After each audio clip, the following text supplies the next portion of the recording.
This is us when we went for the 100th anniversary of the Tomb of the Unknown Soldier. So this is us at Washington, D.C. So many memories here. Yeah. She just really fell into a shell, a really deep shell. I couldn't believe it because this is my little sister. I've seen her grow up. She always had a smile on her face.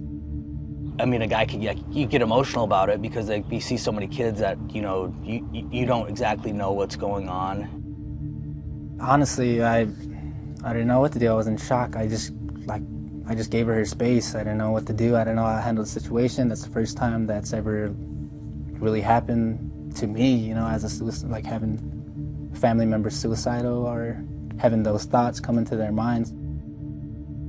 Yeah, I get emotional every time I talk about it. 4 years ago, as COVID tipped the world upside down, the weight of its impact initiated Lauren Decrane's downward spiral. She would shoulder one painful heartache after another. Lauren lost 4 close relatives, including 2 to COVID, and 2 of her grandparents. The last straw, losing her grandmother on the same day her Plenty Coup basketball team won a district championship. This is a picture of when the day she lost her grandma and the day she became a district champ. One of the hardest days of my life, hardest games I've ever played, but also a really big day for me too because we won. I made 1 point that whole game. I just was too heartbroken.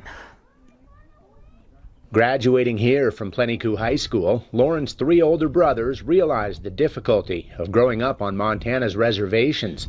Along with their parents, they encouraged a transfer Lauren's freshman year to this brand new high school in Lockwood. I felt like a new environment and a new surrounding would help build her character back up and see her smile again, you know. Lauren agreed to transfer, but not until her junior year.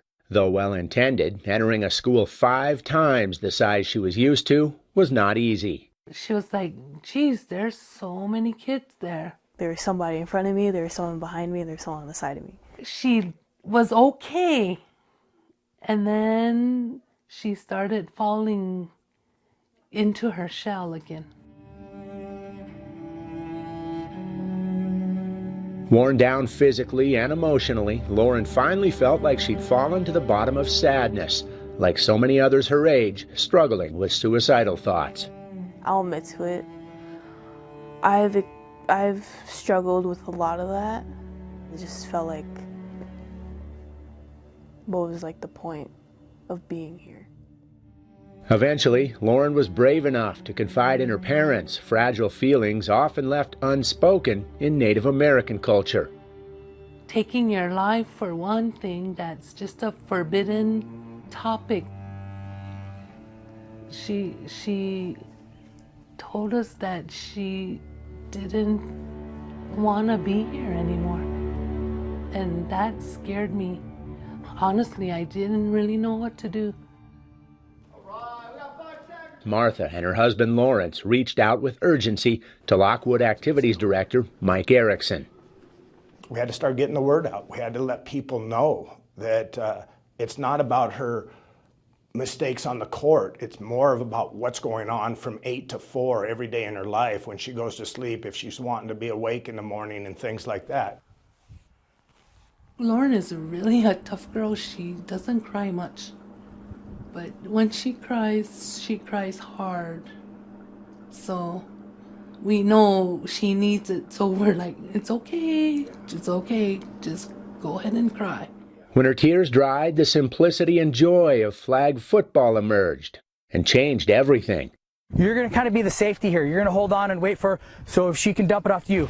The Atlanta Falcons are funding startup programs for high school girls across Montana, where team owner Arthur Blank owns a home. Turns out the Falcons happened to be in Lockwood last summer, offering their camp.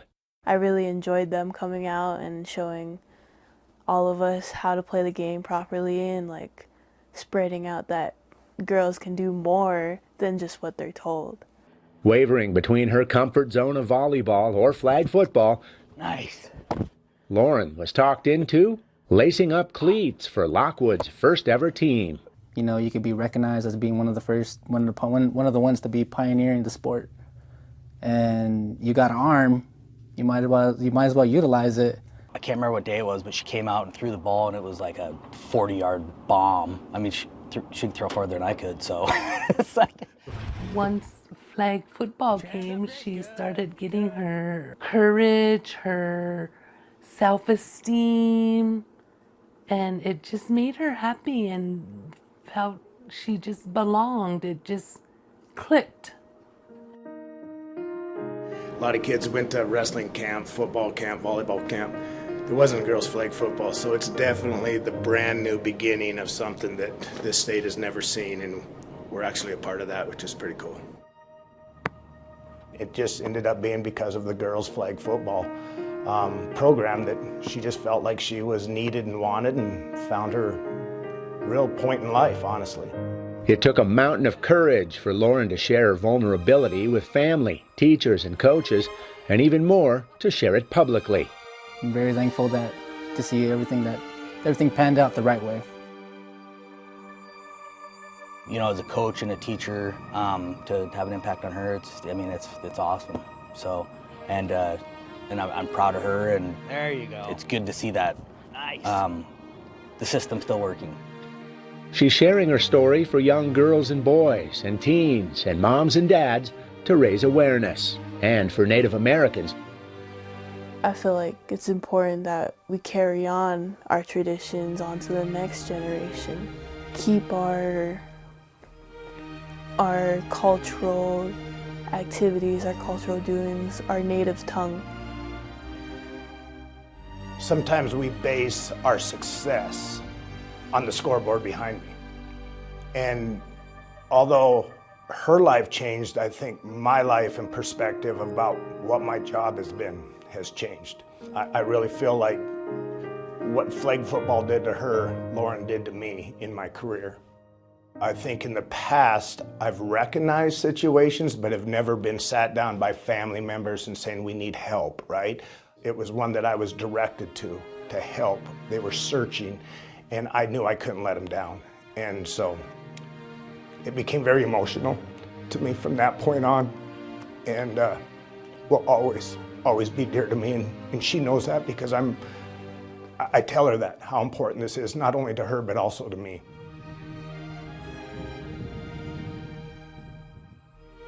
My parents would remind me that I am needed, that I am valued and everything, so that helped a lot, and there's actually stuff worth living for. I hope this story helps parents to recognize and don't be afraid to get help, because your child's worth it.